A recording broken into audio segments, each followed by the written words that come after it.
करोड़ों बार नबी करीम सल्लल्लाहु अलैहि वसल्लम की ज़ात अक़दस पर नाज़रीन, आज आर्मी चीफ साहब को हम वेलकम कहना चाह रहे हैं। हमारे नए आर्मी चीफ बने हैं पाकिस्तान के। अल्लाह ताला उनको इस्तिकामत दे और वो पाकिस्तान की खिदमत करें। मैं एक गोशगुजार करना चाहता हूँ बात। हम ऐसे अहदों के बारे में भी पार्टीबाजी में पड़ गए हैं जो कि हमें जेब भी नहीं देता और सूट भी नहीं करता। हमें आलमी सतह पर अगर सारे मामलात को हम मद्देनज़र रखें तो, क्योंकि मैंने देखा है कि वो आर्मी चीफ फ़लाँ का वो पसंद है, फ़लाँ का वो पसंद है। तो मेरे ख्याल में आर्मी चीफ मुल्क का सरबराह होता है, सिक्योरिटी फोर्सेस का, तो उसमें सियासत नहीं होनी चाहिए। हम खुले दिल से मोहब्बत से उनके लिए इजहार करते हैं और दुआ गो हैं कि वो पाकिस्तान की सालमियत के लिए, पाकिस्तान की अवाम की हिफाजत के लिए और आलम इस्लाम के लिए काम करें। और एक मुझे याद है कि बचपन में अभी भी हमारी अल्हम्दुलिल्लाह रूटीन है कि हमें कोई भी फ़ौजी भाई मिलते हैं रास्ते में, हम उनको सल्यूट करते हैं, बच्चों को भी यही तरगीब देते हैं।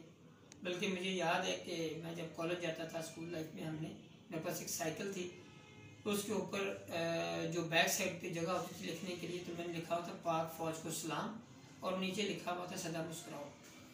तो अल्लाह करे कि हम पाक फ़ौज को सलाम कहते रहें, हम मुस्कुराते रहें, अवाम भी मुस्कुराती रहे। तो अभी दो चीज़ें मुझे बड़ा गमगीन करती हैं। एक तो जब आर्मी चीफ पार्टीबाजी में हमारी सियासी पार्टियां उनको पार्टीबाजी में ले जाती हैं। मेरा नहीं ख्याल कि कभी किसी आर्मी चीफ ने या फ़ौज के किसी बंदे ने अपना खुल के इस बात का इजहार किया हो कि वो किसी पार्टी के बंदे हैं, वो पाकिस्तान के बंदे होते हैं।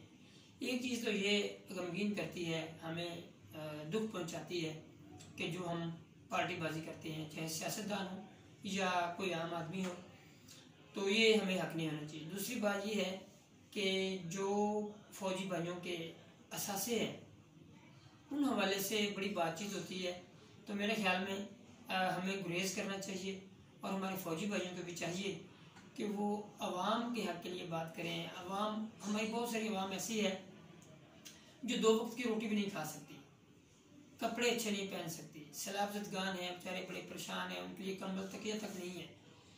तो जब फ़ौजी भाइयों के असासे जजीरों पर मुश्तमिल होंगे, जब फ़ौजी भाइयों के असासे खरबों में होंगे, अरबों में होंगे, तो ज़रूर वो भूखी नंगी अवाम सोचती ज़रूर होगी कि आखिर वो क्या ऐसा काम है, जब वो कौन सी ऐसी जॉब है जिसमें असासे इस कदर होते हैं।